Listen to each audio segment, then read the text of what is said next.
好，歡迎大家又嚟到 Science Journal 嘅時間啦。咁今次咧，我哋會講一篇關於 biology，佢講緊 The difference in ribosomes may help explain human diversities 嘅。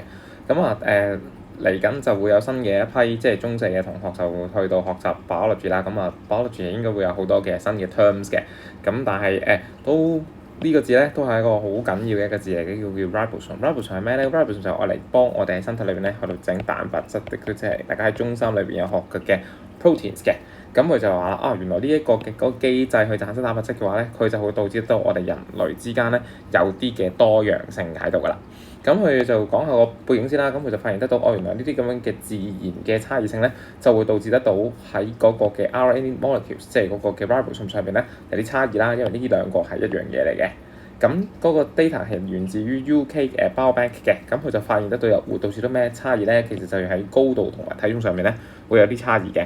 咁我哋逢親討論科學嘅時候咧，都要講下其實佢嗰個嘅科學嘅突破喺邊度。咁個突破其實係咩咧？就係 most scientists thought that to work properly, ribosomes couldn't vary very much。即係以前傳統嚟講咧，我哋就相信即係 ribosome 呢一樣嘢咧，其實就喺人同人之間咧，基本上冇乜差異嘅。不過而家就正係發現得到有差異性，而呢個差異性就導致得到有嗰個嘅體重同埋高度嘅分別啦。咁所以其實喺我哋科學嘅嗰個根本裏邊咧，就要了解翻其實我哋常規嘅諗法有啲咩限制，咁以至於你而家突破咗限制，咁咪值得要話俾人聽你突破咗一啲事情咯。咁而家就係話其實咧呢啲傳統嘅諗法咧，其實我哋都 challenge 咗佢好耐㗎。2010年嘅時候咧，就有啲人開始去到講，咦，好似唔係咁樣喎。咁而家我哋有最新嘅啲 data 咧，就甚至乎即係講緊會即係同嗰個嘅cancer 係有關係啊等等。咁而家去到2024年啦，佢都再發現得到咧，其實嗰個obesities， 咁即係其實嗰個嘅肥胖嘅情況咧，其實都會同嗰個嘅rRNA 即係嗰個 ribosome 咧係有關係嘅。咁而家直接佢就望緊嗰個嘅 sequence， 因為我哋要產生呢樣嘢嘅時候咧，成日都會講基因，咁我哋就睇緊嗰個基因嘅序列。咁而見得到咧，其實好多時候嗰個差異性咧，都只不過係一個嘅DNA 嘅差別，即係喺一段好長嘅文字裏邊咧，就錯咗一個字嘅啫。咁所以其實嗰個嘅差異度係好低，但係呢個低嘅差異度咧，都足夠令到有嗰個嘅出嚟個結果係唔同。咁 those associations likely emerge partly because almost every participant in the biobank have contributed height and weight measurements。咁其實就係點解你會發現得到嗰個高度同埋重量嘅差異性咧？就係因為你擺得落去嗰個 bank 裏邊嘅話咧，就你一定要入佢個身高同埋體重，咁你咪見得到個身高體重有唔同咯。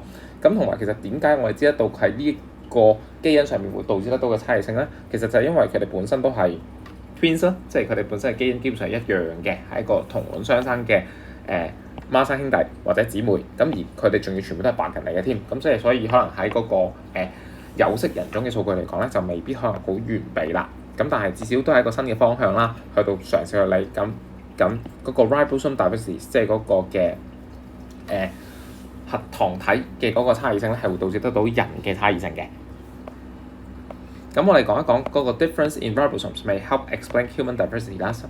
What is the article about? It is found that natural variations in the gene encoding for the rRNA contributes to human traits, height, and weight.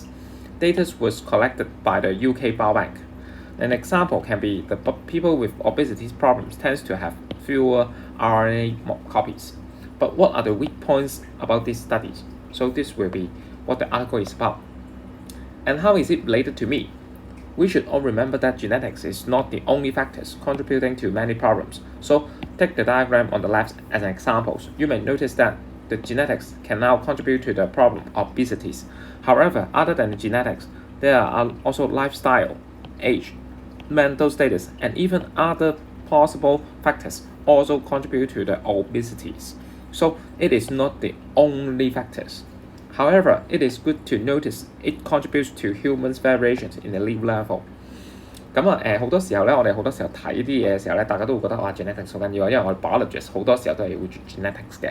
咁特別可能係高年班中5、中6嘅同學，即係已經學識咗咩叫做 basic genetics 嘅時候咧，咁要更加明白 genetics 嘅威力啦。咁可能對於初年班或者可能其他嘅普通嘅讀者嚟講，可能都未好了解 genetics 嘅嗰個威力嘅。咁但係我都成日都睇翻，其實 genetics 係一個好重要嘅因素，但係唔係一個唯一的因素。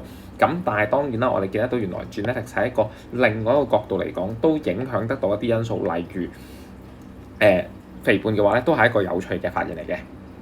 So how is it related to society? As stated above, we better not to blame a single factor for most problem found。